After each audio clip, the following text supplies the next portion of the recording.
Este é o canal do Saião e hoje temos um vídeo muito especial. Não se esqueça aí, se inscreva no canal, aperte o sininho. E o nosso tema hoje é o seguinte: João Batista duvidou de Jesus? Falando nisso, olha, puxa vida, João Batista era um sujeito diferente. Eu consegui até o mel aqui, mas você sabe, a Bíblia diz que João Batista gostava de comer mel, só que o que acompanhava o mel era o gafanhoto. O gafanhoto hoje eu fico devendo, você pode aí até mesmo procurar por conta própria, porque eu tentei aqui, mas sinceramente não me apeteceu este profeta diferente. Aliás, pouca gente sabe, muita gente no Brasil está falando tantas vezes de festividades juninas, o dia de São João. Pois é, apesar da festividade não ter nada a ver diretamente com a vida dele, é a pessoa que é lembrada exatamente João Batista. Mas saiam, que história é essa?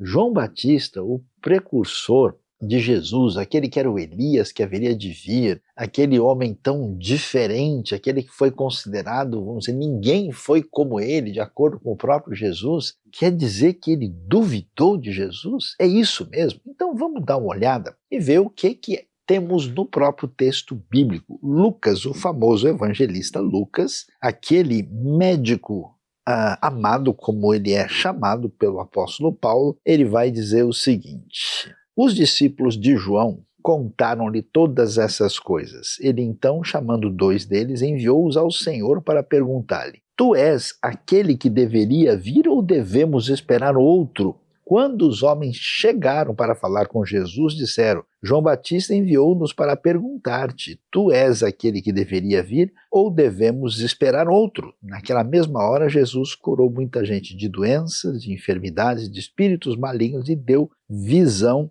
a muitos cegos. Então ele lhes respondeu: vão e contem a João o que vocês viram e ouviram. Cegos veem, paralíticos andam, leprosos são purificados e surdos ouvem, mortos são ressuscitados e o evangelho é anunciado aos pobres. Bem-aventurado quem não se escandalizar por minha causa, ou quem não tropeçar por minha causa. Então veja que coisa interessante. Primeiro aqui a gente precisa observar o que aparece de fato no texto bíblico quando a gente fala de João Batista. João Batista está na região do deserto, junto ao Mar Morto, na região da Judeia, ali onde ele está anunciando a chegada do reino de Deus. E aí ele começa a fazer isso, né, e Jesus vai ser batizado por ele. E é interessante que isso em Lucas 7 já é um texto depois do batismo. E apesar de tudo que tinha acontecido, o que a gente observa é que João chega um momento em que ele até envia os seus discípulos para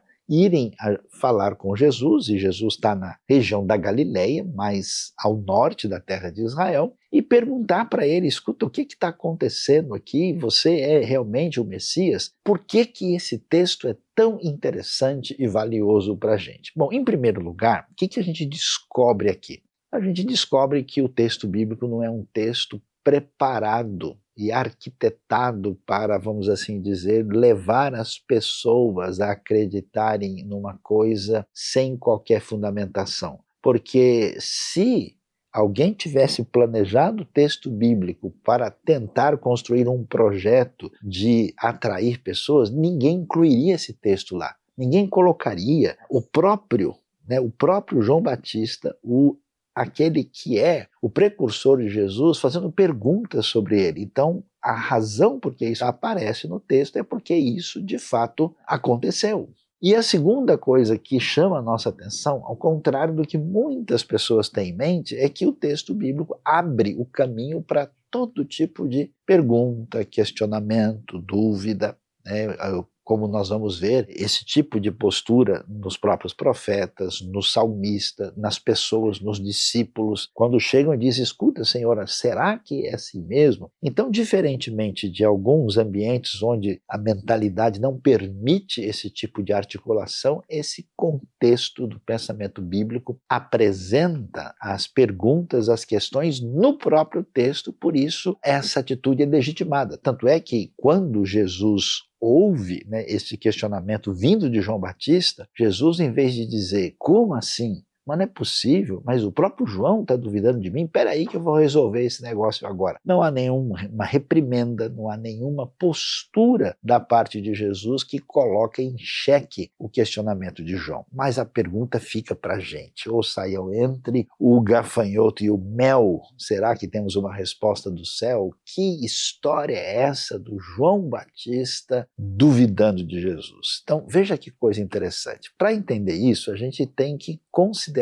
o que as pessoas estavam imaginando da chegada do Messias. A palavra Messias, Mashiach, em hebraico, Christos, em grego, que tem o sentido de ungido, tem a ideia de alguém que é especialmente escolhido para ser rei. Ungido, o sentido é esse, porque quando na antiguidade o rei tomava o seu lugar, se derramava azeite especial na sua cabeça. Por isso que nós temos esse termo utilizado e que acaba se desdobrando na palavra Messias e na palavra Cristo. E aí, quando a gente observa, né, que o rei chegou, peraí, o que está acontecendo em volta? A gente vê que as pessoas continuam em dificuldades, que João Batista está lá da maneira mais, assim, vamos dizer, improvável possível, né? Já que João Batista aparece como uma pessoa que está no deserto, vestido, né, com um pelo de camelo, de uma maneira assim que ninguém diria, olha, aí está um grande mensageiro de Deus. Não, se imaginava gente bem vestida lá no templo de Jerusalém, um sacerdote, o grupo dos saduceus ou dos fariseus, mas não esse indivíduo esquisito, estranho, que vive no deserto assim como uma espécie de pessoa totalmente fora da sociedade. Então João Batista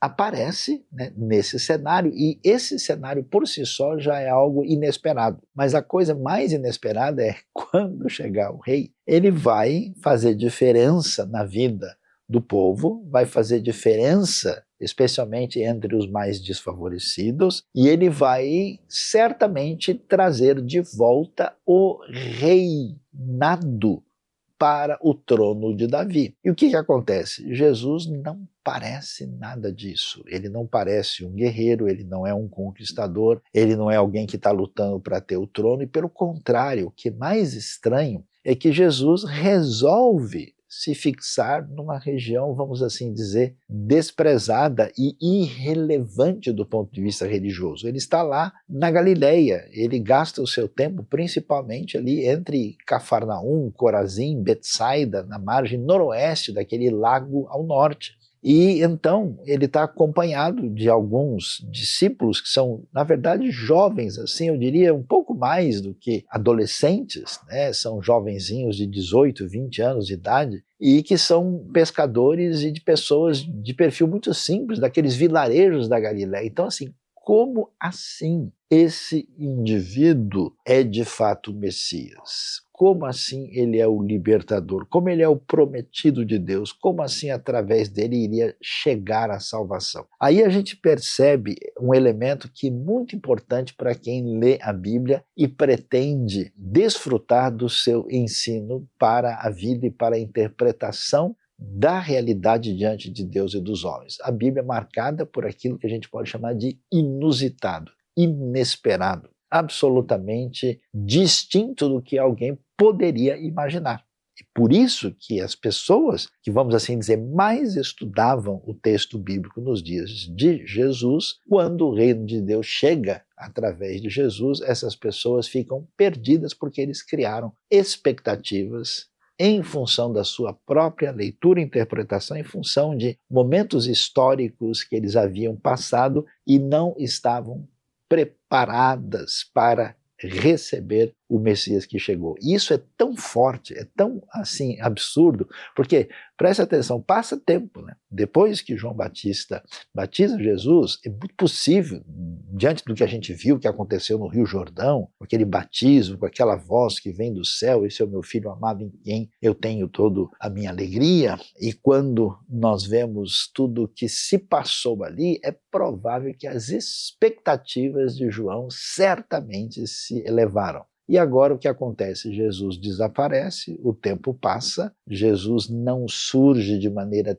triunfante e ele está lá na Galileia com os seus discípulos e por isso João levanta uma dúvida aqui. Aliás, é interessante que a caminhada de fé das pessoas sinceras diante de Deus, ela é pontuada por dúvidas sinceras que fazem parte da construção da nossa caminhada de fé. Existe dúvida que não é bem dúvida, é a pessoa que de fato rompe com Deus e não está necessariamente duvidando, está apenas reafirmando a sua descrença que tem origem em outros aspectos. Mas existe a dúvida espontânea de qualquer pessoa que lida com a dimensão tão diversificada, tantas vezes desafiante para o nosso entendimento. E isso faz parte da nossa caminhada de fé. Quem nunca duvidou, nunca acreditou de verdade. Por isso é interessante que o texto apresenta esse cenário, e aqui a gente vai ver algo curioso. João Batista então manda, escuta, será que é o Senhor mesmo? Será que o Senhor é o Messias prometido? E é muito interessante a gente ver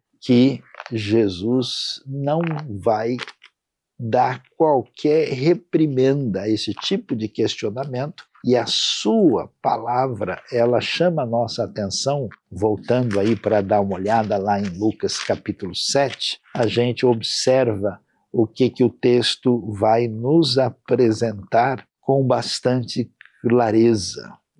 Jesus não manda uma resposta para dizer, mas o que ele faz? Ele apresenta aquilo que é a manifestação da presença do reino de Deus inaugurado. O texto diz que naquela mesma hora Jesus curou pessoas doentes, enfermos, que eram dominadas por espíritos malignos, deu visão a muitos cegos, e aí ele diz, responde, fala, digam a João o que vocês viram. E por que Jesus diz isso? Porque isso era o cumprimento de profecias que vem lá do livro de Isaías, falando que a chegada do reino apresentava essa manifestação do poder de Deus, especialmente para os desfavorecidos. E a lista aparece aqui: cegos, paralíticos, leprosos, surdos e até mortos. E o evangelho era anunciado aos pobres, os desfavorecidos, aqueles que nesse contexto eram vistos de alguma maneira de